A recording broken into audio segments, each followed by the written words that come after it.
প্রিয় দর্শক, ক্যালকাটা ডায়ালগস থেকে মনোজ দাসের প্রীতি ও শুভেচ্ছা নেবেন। ঢাকার আইন শৃঙ্খলার অবস্থা যে আদৌ ভালো নয়, তার সরকারি মান্যতা বা সরকারি স্বীকৃতি পাওয়া গেল ডিএমপি বা ঢাকা মেট্রোপলিটন পুলিশের এই ঘোষণা থেকে, যে পুলিশ দপ্তর শান্তি শৃঙ্খলা রাখতে পুলিশে অক্সিলিয়ারি ফোর্স বা সহায়ক বাহিনী নিযুক্ত করবে।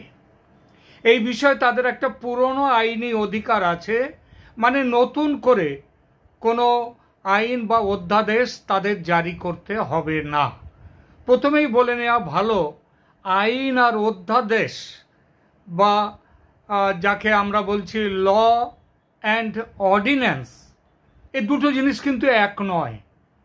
আইন তৈরি করে আইনসভা বা দেশের সংসদ, আর অধ্যাদেশ জারি করা হয় যখন সংসদ থাকে না। এটা জারি করেন সাধারণত, যেমন ভারতের মতো দেশের ক্ষেত্রে রাষ্ট্রপতি জারি করতে পারেন সারা দেশের পক্ষে, এবং রাজ্যপালরা তারা জারি করতে পারেন রাজ্যের পক্ষে।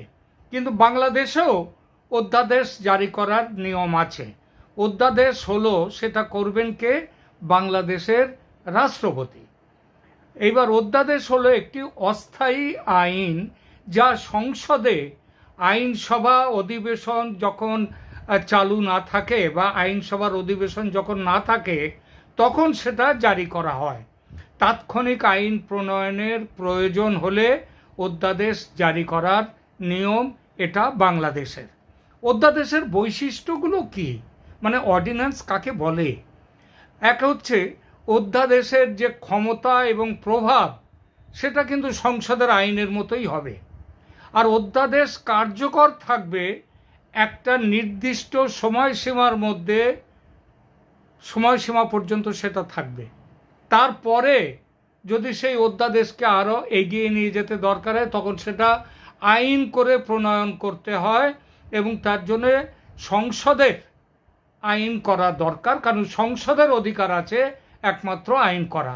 এটাও বাংলাদেশের নিয়ম। আর যদি ধরা যাক একটা অধ্যাদেশ, যেটা হয়েছিল বাংলাদেশে, যার কথা ওখানে হচ্ছে, সেটা 1976 সালে হয়েছিল, কিন্তু এটা সংসদে আইন হয়ে পাশ হয়নি কখনো, তাহলে সেটার একটা নির্দিষ্ট সময়ের পরে সেটাকে আবার সংসদ যখন বসবে তখন সেখান থেকে পাশ করানো উচিত ছিল। এইবার দেখুন, কখন এই অধ্যাদেশ জারি করা যায়? সংসদের উভয় কক্ষের অধিবেশন যখন না থাকে, বা যখন কোনো একটি অধিবেশন, কোনো কক্ষেরই অধিবেশন যখন না থাকে, তখনই দেশের রাষ্ট্রপতি, বাংলাদেশের রাষ্ট্রপতির অধ্যাদেশ জারি করার ক্ষমতা থাকে। ওপরের এই যেটা বললাম, সেটার থেকে কি জানা গেল? জানা গেল অধ্যাদেশ কার্যকর থাকার জন্য নির্দিষ্ট সময়সীমার মধ্যে সংসদ কর্তৃক তার অনুমোদন প্রয়োজনীয়। এটি এখন দেখা যাক আমাদের যে আইনে অধ্যাদেশের বলে, বাংলাদেশের ঢাকার যে পুলিশ কমিশনার, তিনি মেট্রোপলিটনের এরিয়াতে যিনি এই আইনটা, অধ্যাদেশটা লাগু করে এবার ওই অক্সিলিয়ারি ফোর্স নিয়োগের কথা বললেন। এবার সেই বিষয়টিতে যাওয়া যাক। ওই অধ্যাদেশ সেখানে কি বলেছে? এটা হচ্ছে 1976 সালের জানুয়ারি মাসের অধ্যাদেশ। 5 মাস আগে খুন হয়েছেন 1975-এর 15ই আগস্ট শেখ মুজিবুর রহমান। দেশ জুড়ে সংকটকাল, সেই সংকট ঢাকা শহরে আরও বেশি প্রকট। তখন এই অধ্যাদেশ জারি করা হয়, এবং সেটাও যে খুব আইনি পথে জারি করা হয়েছিল তাও কিন্তু নয়। সেই অধ্যাদেশকে আইন করতে গেলে সংসদের অনুমোদন পরবর্তীকালে দরকার ছিল, সেটা হয়নি। সুতরাং সেই অধ্যাদেশ স্বাভাবিকভাবেই তামাদি হয়ে গেছে, বাতিল হয়ে গেছে। সেটা এখন কার্যকর কিন্তু করা যায় না। তবে বাংলাদেশে তো আইনের শাসন বলে কিছু নেই, এখানে তো যার যা খুশি সেইটাই করে যাচ্ছে কর্তৃপক্ষ। সুতরাং তারা সেই পুরনো অধ্যাদেশটাকে ফিরিয়ে নিয়ে এসে ভাবছে যে সেই আইন সেই আদেশ অনুযায়ী এখন তারা এখানে এই অক্সিলিয়ারি পুলিশ ফোর্স সেইটা করবে। এবার দেখা যাক সেই অধ্যাদেশে কি বলা ছিল সেটা একটু দেখা যাক। প্রথমে আমি ইংরেজিতে সেই অংশটা পড়ছি, ইংলিশে। সেখানে বলা আছে অক্সিলিয়ারি পুলিশ ফোর্স নাম্বার 1, 10 নম্বর ধারা, 10 নম্বর 1976। The police commissioner may appoint any person to be an auxiliary police নয় কিন্তু auxiliary police officer to assist the force on any occasion when he is of opinion that the force is in need of such assistance। অর্থাৎ এই যে police force auxiliary police অফিসারদেরকে appoint করতে পারেন যে police commissioner. আচ্ছা, তাদের প্রয়োজনের জন্যে, তাদেরকে সাহায্য করার জন্যে। 2 নম্বর বলা হয়েছে এই যে অধ্যাদেশে, অর্ডিন্যান্সে বলা হয়েছে every auxiliary police officer shall on appointment number A receive a certificate in the form set out in Schedule 2। Schedule 2তে একটা সার্টিফিকেট দেওয়ার কথা বলা আছে। সেই সার্টিফিকেট অনুযায়ী তারা একটা appointment receive A certificate, appointment হওয়ার পরে অর্থাৎ তাদের অ্যাপয়েন্টমেন্ট কিন্তু দিতে হবে। Have the same powers number B, they have the same powers and immunities, be liable to perform the same duties, be amenable to the same penalties, and be subject to the same authority as any other police officer। তাহলে এটার থেকে আমরা কি জানলাম? 1 নম্বর, ঢাকার police commissioner হচ্ছেন নিয়োগকর্তা। 2 নম্বর, তিনি তার প্রয়োজন মতো এই পুলিশ কর্তা মানে অক্সিলিয়ারি পুলিশ কর্তা নিয়োগ করতে পারবেন। খেয়াল করবেন, পুলিশ নয় কিন্তু পুলিশ অফিসার হবেন তারা সাহায্য করবে নিয়মিত বা রেগুলার পুলিশ বাহিনীকে। 3 নম্বর, নিযুক্ত হওয়ার পর তারা একটি সার্টিফিকেট পাবে যেটাকে এখন হাতে বাঁধা ব্যাজ বলা হচ্ছে। 4 নম্বর, এই অক্সিলারি পুলিশ কর্তারা নিয়মিত পুলিশ অফিসারদের মতো পাওয়ার বা ক্ষমতা পাবেন এবং তারা কোনো যদি অপরাধ করতে বাধ্য হন তাদের কিন্তু একটা ইমিউনিটি থাকবে, যেমন পুলিশ অফিসারদের আছে সেই অপরাধ মুক্তি বা ইমিউনিটি, এটা এরাও ভোগ করবেন। সাংঘাতিক কথা। পরে আসছে। আচ্ছা, সার্ভিস যে তারা দেবেন তার বদলে তারা কি টাকা কড়ি পাবেন? এখানে মূল অর্ডিন্যান্স সেখানেও কিছু লেখা নেই তাদের টাকা কড়ি কিছু দেওয়া হবে কিনা। এবং এখন ঢাকার পুলিশ কমিশনারও তিনিও যা বললেন সেখানে তার কোনো টাকা পয়সার কোনো উল্লেখ নেই। এরা কোনো ট্রেনিং পাবে না, ট্রেনিং পাবে না, এটা এখানে বলা আছে। মূল অর্ডিন্যান্সে কিন্তু এ কথা বলা নেই। এদের হাতে লাঠি থাকবে কিংবা পিস্তল বা অন্য কোনো অস্ত্র, মূল অর্ডিন্যান্সেও নেই। এখন ঢাকার পুলিশ কমিশনার যেটা বলেছেন সেখানেও এটা নেই। এদের জন্য নির্দিষ্ট কোনো পোশাক থাকবে না, সেটাও কোথাও বলা নেই। 4 নম্বর, এদের চয়ন কিভাবে হবে, মানে এদেরকে অ্যাপয়েন্টমেন্ট কিভাবে করা হবে, এদের ডিউটি আওয়ার কি হবে, সেসব নিয়েও কিচ্ছু অধ্যাদেশও যেমন বলা নেই, ঢাকার পুলিশ কমিশনার সম্প্রতি যেটা বলেছেন সেখানেও এ ধরনের কিছু কথা বলা নেই। অধ্যাদেশটা জারি হয়েছিল 1976 সালে।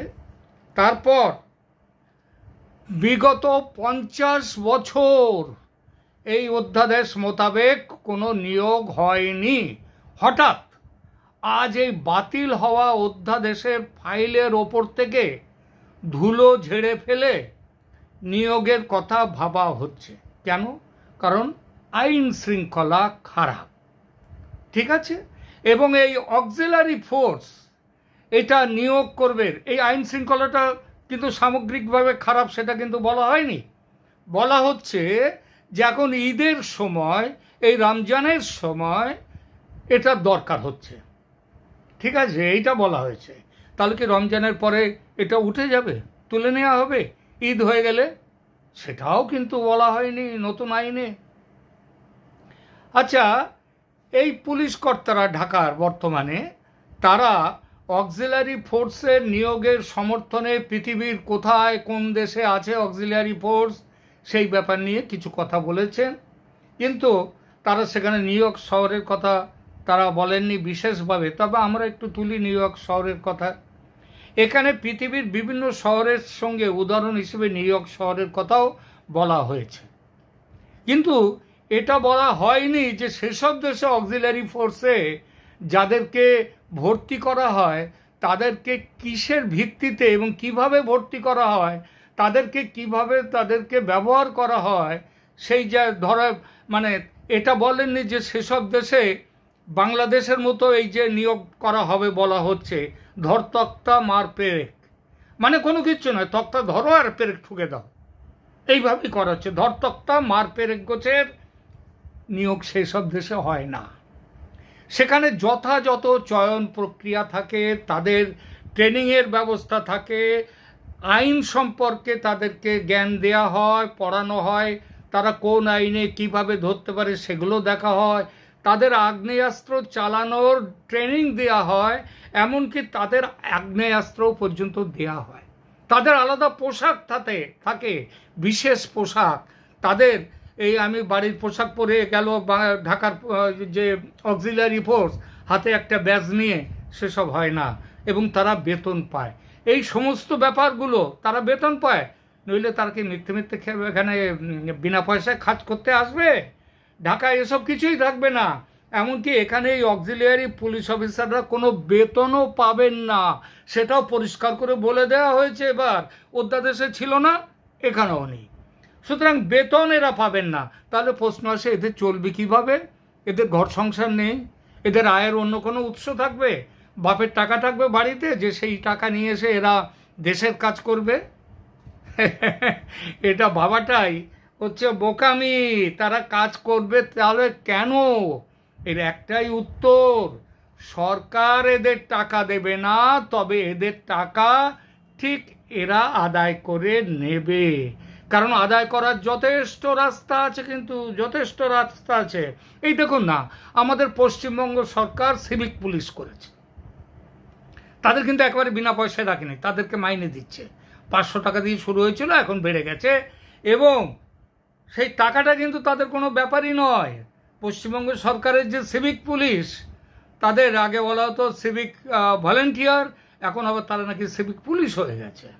তো এইটা যে তারা তৈরি করেছে, এরা তো পশ্চিমবঙ্গে যারা আছে সিভিক পুলিশ হিসেবে, তারা কিন্তু অফিসার নয়, তারা এমনি পুলিশ। কিন্তু তাদের যে দাপট, সেই দাপটটা যে কি বিরাট দাপট, তার দু একটা ছোটোখাটো কথা বলবো, তাহলেই বুঝতে পারবেন, এবং সেখান থেকে ভেবে নেবেন তাহলে ঢাকার অবস্থা কি হবে। আচ্ছা, পশ্চিমবঙ্গের গ্রামগঞ্জেও সিভিক পুলিশ আছে, তাদের কথা ছেড়ে দিলাম। এই সিভিক পুলিশের একজনের কথা বলি। আপনারা জানেন, বাংলাদেশের বহুল প্রচারিত হয়েছে, সারা পৃথিবীব্যাপী পরিচিত হয়েছে এই ঘটনা। কলকাতার আরজিকর কলেজ হাসপাতালে এক যুবতী ডাক্তারকে হাসপাতালের ভেতরেই তাকে ধর্ষণ এবং খুন করা হলো। সেই মামলায় অভিযুক্ত হচ্ছেন একজন সিভিক পুলিশ। এই সিভিক পুলিশের ওই হাসপাতালের ডাক্তারদের যে ক্ষমতা ছিল না, তারটাই ছিল। সে কি করত? সে ওখানে একটা ছোট পুলিশ, একটা ফাঁড়ি বলবো না, পুলিশ একটা স্টল মতো ওখানে ছিল, পুলিশ সেখানে হাসপাতালের মধ্যে ছিল। সেখানে সে ফরমাস ইত্যাদি খাটবার জন্যে, কিংবা সেখানটায় নাকি সে থাকতো, সে ব্যবহার করত পুলিশ অফিসারের মোটর বাইক, পুলিশ অফিসারের হয়ে সমস্ত জায়গায় ঘুরে বেড়াতো।